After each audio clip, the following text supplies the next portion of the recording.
Another year, another list of my favorite games that I played this year. Just like in 2021, I played over 100 games, most of which were great, while there were also a few that were really boring to play.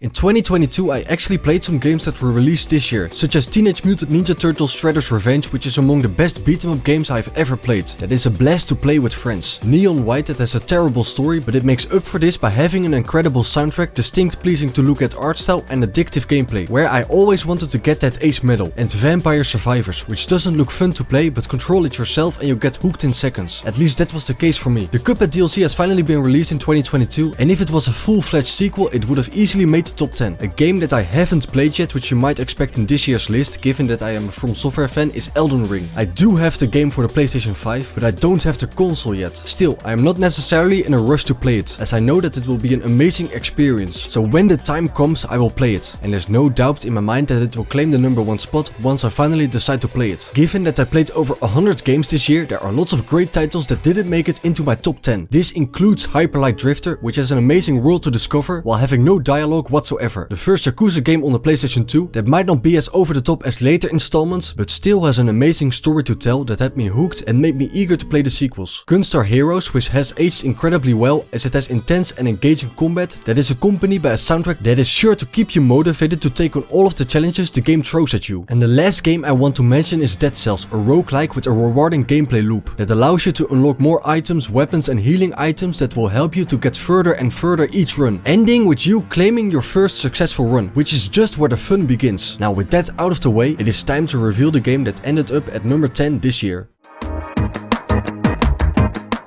While Dead Space 2 might not be as scary as the first game, it is still one of the best action horror games ever made. The guns are now even more fun to use, as shooting and cutting off limbs is as fun as ever, and Isaac doesn't feel as stiff to control, so the developers basically managed to up the ante and improve on every aspect of this game, making for an intense horror adventure that is sure to give you a thrilling experience. If you want a challenging Metroidvania that borrows elements from the Souls games, Blasphemous is the game for you. The pixelated style looks amazing and fits perfectly with the land of Custodia, which is inspired by Roman Catholicism, the Holy Week in Spain and Spanish culture, making for a very interesting world that you want to know as much about as possible. The only thing I really don't like about this game are the challenging and frustrating platforming sections that leave no room for even the tiniest slip up. Still, that is only a small part of an otherwise seamless masterpiece that should be played by anyone who loves the Souls games and is looking for new Metroidvanias with an interesting world to explore that rewards the player's curiosity.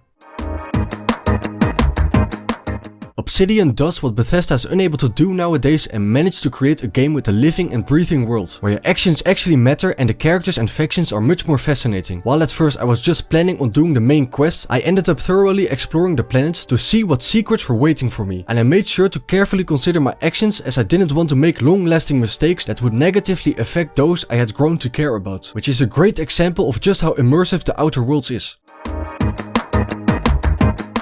Slinging around in New York is a lot of fun, and even towards the end of the game this never became annoying. While Insomniac has definitely heavily borrowed from Rocksteady with their Batman Arkham games, the team has managed to evolve the formula and make the combat stand out just enough that it feels fresh. But the reason to play this, in my opinion, is the excellent story that is one of the best Spider-Man stories I've ever experienced, though I do have to admit that I haven't read any Spider-Man comics. I already had a great time playing Fallout 3 this year, but New Vegas managed to exceed my expectations, making Fallout 3 look weak by comparison. The freedom Obsidian gives you is incredible, because if you want to, you can kill an NPC and have to deal with the consequences, instead of getting a game over screen or characters being safe from all harm. To add to this, there are several factions, and as the player you have to decide who you side with and who you will make your enemy. I felt completely immersed while playing New Vegas, which is what defines a great game.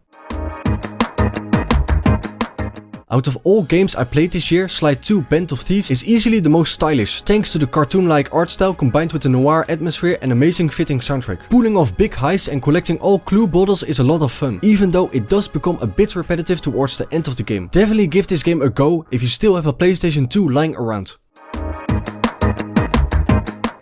Ratchet Deadlocked might have the best gunplay on the PlayStation 2, as leveling up your weapons and modifying them with all kinds of mods never ceases to be fun. Now that there aren't as many puzzles that ruin the pace of the game, this title is a lot more replayable compared to its predecessors. And while Ratchet & Clank don't interact all that often, this game still has hilarious moments, with Gleeman Vox being a standout villain from the franchise. And every time he is on screen he steals the show. So after beating the game once, I was ready to do it all over again in challenge mode, showing Insomniac truly perfected the gunplay formula.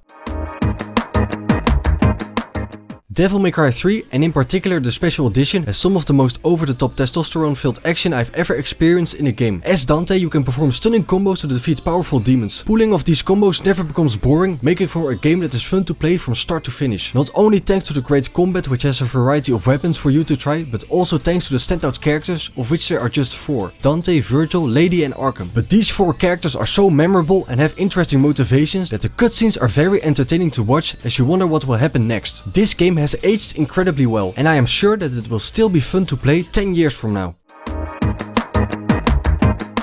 Probably the game that surprised me the most this year is Fables. Before playing, I already found the art style very appealing, but I did not expect to get sucked into this bug-filled world as much as I did, as I was heavily invested in the game's plot and really liked the main characters V, Leaf and Kabu. Aside from the charming characters and world, the game also has an engaging combat system. Thanks to the abundance of medals that give you all sorts of stat boosts, you, as the player, have a lot of freedom in how you play the game. It is no secret that this game is heavily inspired by the Paper Mario series, but since Nintendo is not giving the fans the game they want, it was up to Moonsprout Games to make the perfect game, which they managed to do in my opinion. Thus, with all these factors combined, Fables deserves to be this high on my list, but there's one game that I enjoyed even more.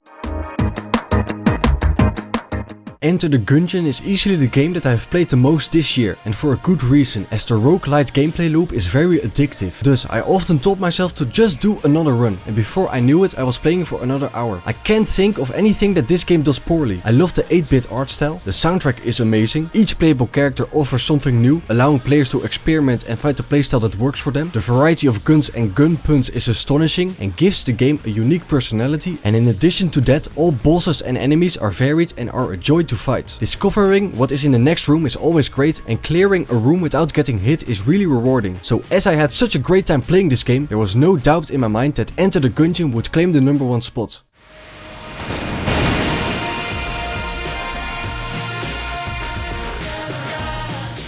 So those are the 10 games that I enjoyed playing the most in 2022. I've been doing this since 2020, and this year has marked the first time an indie game claimed the #1 spot. Given the continued high quality of indie games evening or exceeding AAA developers, I am sure that another indie game will become my favorite game in a year somewhere in the future. What were your favorite games you played this year? Let me know in the comment section below. Thank you for watching, bye bye.